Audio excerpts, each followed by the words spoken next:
L'invité de la matinale, Pierre-Hugues Dubois, Louis Dauphren. Les chiffres donnent le vertige. 33 000 km sur 2 continents, 16 discours jusqu'à 8 heures de décalage horaire. Le pape François, qui va avoir 88 ans en décembre, clôture aujourd'hui une éprouvante tournée de 12 jours en Asie du Sud-Est et en Océanie, le plus long et lointain voyage de son pontificat. Il rentrera en fin d'après-midi à Rome, l'occasion de dresser le bilan de ce voyage ce matin, Louis Dauphren. Oui, un bilan qui ferait rêver des curés de paroisse en France. Célébrer une messe devant 600 000 personnes exaltées. Je ne sais pas s'il y en a un qui a déjà vécu ça et qui le vivra dans sa vie. Mais il faut aller au Timor oriental pour ça. Et on va en parler ce matin avec François Mabille. Bonjour. Bonjour. Vous êtes chercheur statutaire au CNRS et directeur de l'Observatoire de géopolitique des religions à l'IRIS. Merci d'être avec nous ce matin. Les enjeux étaient multiples, les inquiétudes aussi sur l'état de santé du pape François, nombreuses. Je le disais, 88 ans en décembre. Finalement, le pape François, il se laisse revigorer par le voyage. Oui, c'est une véritable performance à son âge, vous avez raison. Et en même temps, on voit bien à travers les images qui passent que, comme vous le dites, il est revigoré. C'est-à-dire il aime la rencontre, visiblement. Il aime les rencontres, les différents types de rencontres, que ce soit avec des leaders religieux et plus encore avec des jeunes. On l'a bien vu, notamment à Singapour, mais pas qu'à Singapour, mais lorsqu'il discute, il aime bien transmettre, il aime bien interpeller et il aime bien être interpellé. Ça fait plusieurs fois que lorsqu'il rencontre des jeunes, il tente de les secouer un petit peu, c'est le terme qu'il utilise. Il l'avait fait au JMJ l'année dernière, il y a un an, à Lisbonne, effectivement, en les enjoignant d'être actifs, d'être créatifs, de prendre leurs responsabilités. Et là, il a dit un petit peu la même chose sur un autre thème, sur le dialogue interreligieux. Donc on voit que c'est un homme qui joue un peu les grands-pères et aime bien cette dynamique de transmission. Et bien un jeune qui n'a pas envie de prendre de risques est un vieux, a-t-il dit. Exactement, voilà. Ça rappelle la phrase d'ailleurs, il faut sortir de son canapé, qu'il avait dit, c'était à Cracovie à l'époque. Exactement, exactement. On voit bien que là, il y a chez lui une conviction profonde qui était également une sorte d'attitude de vie. Je vous propose de parcourir ensemble les différentes étapes de son voyage. Il a commencé en Indonésie, l'Indonésie aux 285 millions d'habitants, très majoritairement musulmans. Il y a signé une déclaration commune avec l'imam de la plus grande mosquée d'Asie, intitulée « Promouvoir l'harmonie religieuse pour le bien de l'humanité ». Quel besoin avait-il d'aller jusqu'en Indonésie pour promouvoir ce dialogue interreligieux ? Alors, il le fait en Indonésie comme il l'a fait antérieurement. C'est-à-dire que c'est un pape qui voyage beaucoup, qui voyage dans de très nombreux pays musulmans, sur tous les continents, en tout cas en Europe, en Asie, en Afrique. Et on voit bien que la thématique du dialogue interreligieux, et plus spécifiquement du dialogue avec l'islam, est l'un des cœurs de son pontificat. Avec sans doute une évolution par rapport à ses prédécesseurs, mais évolution qui se lisait déjà, je dirais d'une certaine manière, sous Benoît XVI, avec le cardinal Torrent. Le cardinal Torrent disait qu'il y a 4 modalités pour le dialogue interreligieux, le dialogue théologique à proprement parler, mais également ce qu'il appelait le dialogue de vie, le dialogue des œuvres, les dialogues de la spiritualité. Et le pape, visiblement, est dans cette thématique-là, je dirais, du dialogue des œuvres, c'est-à-dire moins un dialogue purement théologique que nous avons des valeurs communes et essayons de travailler en commun. Et en travaillant en commun, nous faisons la paix également entre nous.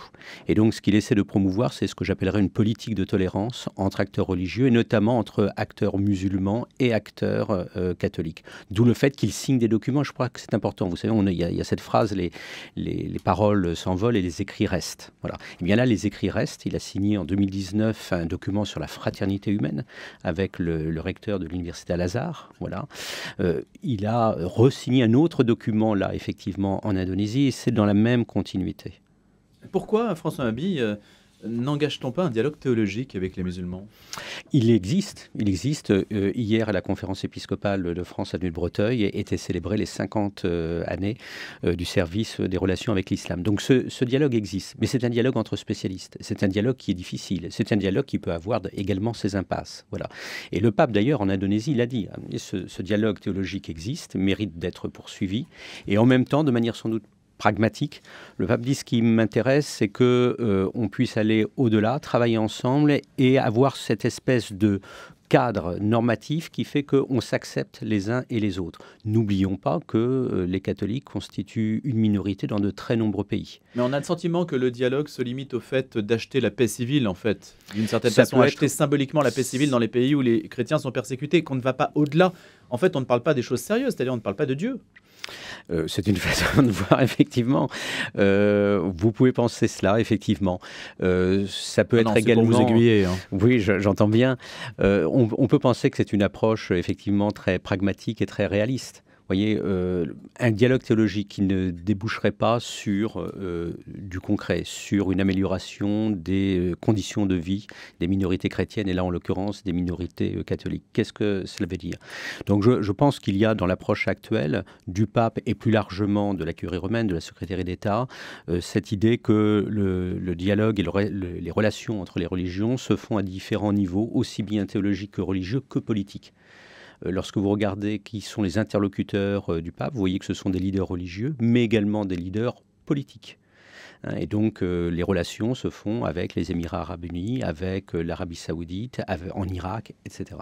A-t-il abordé la question de l'écologie? On sait que l'Indonésie est obligée de déménager sa capitale parce que Jakarta est en train de s'enfoncer peu à peu sous l'eau. Tout à fait. C'est une des autres grandes thématiques qui a été évoquée effectivement précisément en Indonésie. Le document signé avec l'imam de Jakarta inclut cette thématique-là. Elle a été reprise en Papouasie, Nouvelle-Guinée également, et aussi à Singapour. C'est un des autres fils conducteurs de ce voyage, effectivement, qui correspond également à l'une des grandes orientations de ce pontificat. On a en tête, bien évidemment, l'encyclique Laudato Si, 2015. Je dirais que les voyages du pape sont une sorte d'illustration pédagogique de ces thèmes de prédilection. Et on voit bien que lorsqu'il se déplace, bien évidemment, il y a la thématique habituelle des déplacements pontificaux, rendre visite à une église locale. C'est toujours ça qui est au cœur et qui est premier dans les déplacements. Mais il faut que ces déplacements, pour le pape, soient également l'objet d'une illustration d'une thématique particulière. Oui, et après, d'ailleurs, il a pris la direction de Port Moresby en Nouvelle-Calédonie. Là, 40% de la population... En Nouvelle-Guinée. En Nouvelle-Guinée, pardon, en Papouasie-Nouvelle-Guinée, 40% de la population vit sous le seuil de pauvreté. Oui. C'est le pape soucieux des enjeux sociaux là qui est venu. Bien sûr, bien sûr. Le pape a des dénonciations très virulentes du capitalisme financier, voilà, du libéralisme économique. Il met en évidence le rôle des églises et de l'Église catholique en particulier sur les questions sociales. Lorsqu'il s'est rendu juste après à Singapour, il a évoqué, et c'était le cas également au Timor, le rôle de la doctrine sociale, l'importance de la doctrine sociale, donc comme approche, je dirais, équilibrée, humaniste de l'économie. Voilà. Et là, effectivement, c'était un des autres axes de son pontificat qu'il vient illustrer dans ce déplacement. À quoi ça correspond, en fait, sa conception de l'économie? Quand vous dites il dénonce le libéralisme économique, etc. Parce que quel modèle prend-il? Oui, alors, écoutez, moi j'ai envie de dire qu'il y a deux grandes références. Il y a une référence classique et normale, c'est l'enseignement social de l'Église tel qu'il s'est élaboré tout au long du XXe siècle avec les différentes grandes encycliques depuis celle de Léon XIII, Rerum Novarum, voilà. Donc, qui est une sorte de troisième voie entre libéralisme économique et socialisme. C'est-à-dire la volonté que l'État soit présent, l'État joue son rôle, mais que l'État n'est pas tout, et donc qu'il puisse y avoir également la place pour l'entreprise individuelle, etc. Bien. Ça, c'est, je dirais, le classique. Ce qui est peut-être nouveau, alors nouveau, relativement nouveau, mais nouveau avec le pape, c'est qu'il se situe également à l'évidence dans le courant des dépendantistes latino-américains des années 60. Sa distinction entre le centre et la périphérie en relève directement. Voilà. Je dirais que c'est peut-être une approche qui est à la fois marquée historiquement et qu'on peut discuter. C'est-à-dire C'est-à-dire, vous voyez, est-ce que l'Asie aujourd'hui correspond ou constitue une périphérie dans le monde? Je n'en suis pas sûr. Beaucoup de mes collègues vous diraient que c'est plutôt l'inverse. L'Asie est le centre et on est de plus en plus, nous notamment Européens, à la périphérie de ce centre. Voilà. Donc vous voyez, là, il y a une lecture qui me semble un peu datée et qu'on pourrait effectivement discuter, même si on comprend bien la vocation pédagogique. Hein. L'image est parlante. Le centre, la périphérie, on voit bien ce que cela veut dire. Mais économiquement parlant, c'est effectivement contestable. Il a quand même été dans des régions très reculées, je pense à Vanimo, là, toujours en Papouasie-Nouvelle-Guinée, et là il va quand même à la rencontre des périphéries, même dans ce voyage. qui est quelque part au cœur de l'Asie. Tout à fait. Je dirais que la polysémie de la notion de périphérie permet, permet cela. Les périphéries, pour lui, qu'est-ce que c'est? Ce sont les périphéries géographiques et ce sont les périphéries également existentielles. Voilà. Vous voyez que les périphéries existentielles, c'est-à-dire la marginalisation de certaines populations, elle est valable aussi bien à Vanimo qu'à Marseille, qu'il visitait il y a un an, ou qu'à Paris. Voilà.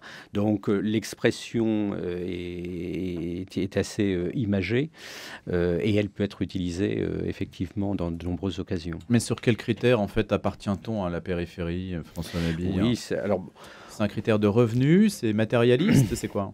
Il y a bien évidemment ce critère-là. Je pense que chez le pape, c'est à la fois les critères de revenu, effectivement, vous l'avez dit, 40% de la population vit sous le seuil de pauvreté. Là, vous avez un chiffre brut. Il y a sans doute un aspect, je dirais, plus culturel. Également, est-ce qu'on est les oubliés des centres de décision, par exemple? Cet aspect-là compte. Il y a la qualité relationnelle. Est-ce qu'on est en situation d'isolement ou est-ce qu'on est en relation avec d'autres personnes? C'est vrai que lorsqu'il se rend dans cette région de Papouasie, il est quelque part au bout du monde. Et lorsqu'on entend les prêtres missionnaires, un certain nombre ont témoigné, ou des responsables locaux, on voit bien les difficultés de la population à vivre au quotidien. Et puis peut-on vraiment dire que le Timor oriental est une périphérie de l'Église quand 98% de la population est catholique? Et cette messe, 600 000 personnes exaltées, une messe de 2h30 sous une chaleur moite et étouffante. La moitié du pays, dit-on, était là. Au Timor oriental, la visite de François est un triomphe, disait Jean-Marie Guénois dans le Figaro cette semaine. C'est un triomphe? Oui, alors Et pourquoi là-bas? Alors pourquoi là-bas? Je pense que ça constitue une cohérence dans le périple d'ensemble. L'Indonésie, pays majoritairement musulman, Papouasie-Nouvelle-Guinée majoritairement chrétien. Ensuite, on a effectivement le Timor, et cette fois-ci population majoritairement catholique. Donc tout au bout de l'Indonésie. Tout au bout de l'Indonésie. Et puis ensuite, Singapour, melting pot avec une majorité bouddhiste.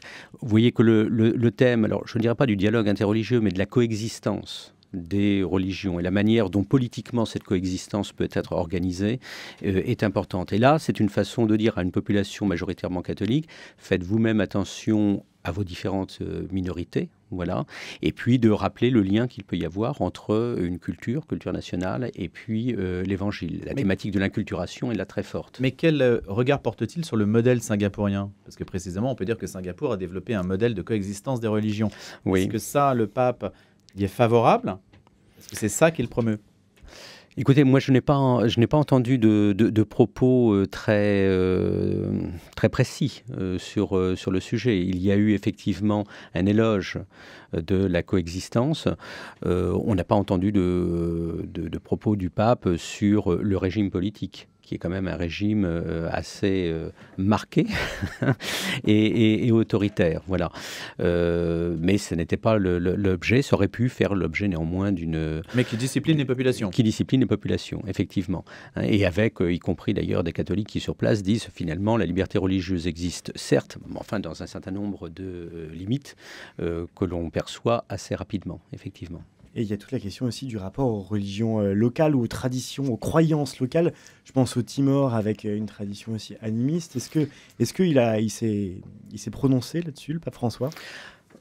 Implicitement, oui, en parlant de cette dialectique entre évangélisation, inculturation, culture locale, et en ayant conscience effectivement qu'il était dans des situations, devant des pays qui ont des cultures extrêmement diverses, et donc qu'il y a une sorte de pari depuis plusieurs décennies, voire des siècles, pour que ces cultures, ces croyances locales puissent coexister ou être intégrés dans une autre perspective qui est celle de l'Évangile. Est-ce qu'il y a un rééquilibrage en termes de pouvoir au sein des structures représentatives de l'Église qui correspondrait aux nouvelles donnes démographiques? Parce que par exemple, s'il y a 600 000 personnes à la messe au Timor, ça doit se voir au Vatican. Alors, je ne pense pas que ça se voit de cette manière-là. En revanche, vous avez raison. Les pays visités ont tous eu un cardinal nommé par le pape. Et donc là, on voit bien que l'internationalisation de la curie romaine, et là, en l'occurrence, du consistoire, est liée à cette perception des périphéries qu'on évoquait tout à l'heure. Et on sait bien que dans la politique de nomination du pape pour les cardinaux, aujourd'hui, cet aspect-là, c'est-à-dire nommer des personnes qui représentent des zones géographiques ou des zones culturelles qui ne sont pas centrales, est particulièrement importante. Ce qui explique que certains grands diocèses aujourd'hui alors traditionnels, n'ont pas de cardinal. Même l'Indonésie a un cardinal? Oui, tout à fait. Question à 100 €, Oui. François Mabille. Pourquoi les catholiques en Occident ont-ils cessé d'aller à la messe? Mais écoutez, Alors qu'au Timor oriental, on s'y précipite. Oui, ça c'est une question pour les on se la sociologues pose jamais, des hein. religions. Oui, écoutez, il y a une multitude de réponses possibles. Je vais répondre autrement en vous disant, dans le cadre de Timor, il y a bien évidemment les conditions d'accès du pays à l'indépendance, la manière dont l'Église locale a joué un rôle pour la sortie de la colonisation et donc du conflit avec l'Indonésie. Et donc vous avez une sorte de mixte entre la culture nationale et le rôle que l'Église catholique a joué, et donc la place du catholicisme dans l'identité nationale qui joue un petit peu comme autrefois en Pologne, face aux joues soviétiques. Il faudra voir dans le temps ce que cela donne. Sans oublier que tous les pays que l'on évoque, alors peut-être un peu moins pour l'Indonésie encore que, sont des pays qui, comme d'ailleurs sous d'autres continents, représentent des sortes de marchés religieux. On ne l'a pas évoqué, mais la présence du protestantisme, j'allais dire sous ses différentes formes, est extrêmement marquée. Et c'est peut-être aussi un des aspects qu'on n'évoque pas, parce que c'est particulièrement une question très, très pointue. Mais le fait de se différencier, que le catholicisme puisse se différencier des différentes églises évangéliques, est également un des enjeux sous-jacents, comme il était en Mongolie l'année dernière. Merci beaucoup François Mabille d'avoir été avec nous pour décrypter l'actualité du pape François. Je rappelle, vous êtes chercheur au CNRS et directeur de l'Observatoire de géopolitique des religions à l'IRIS.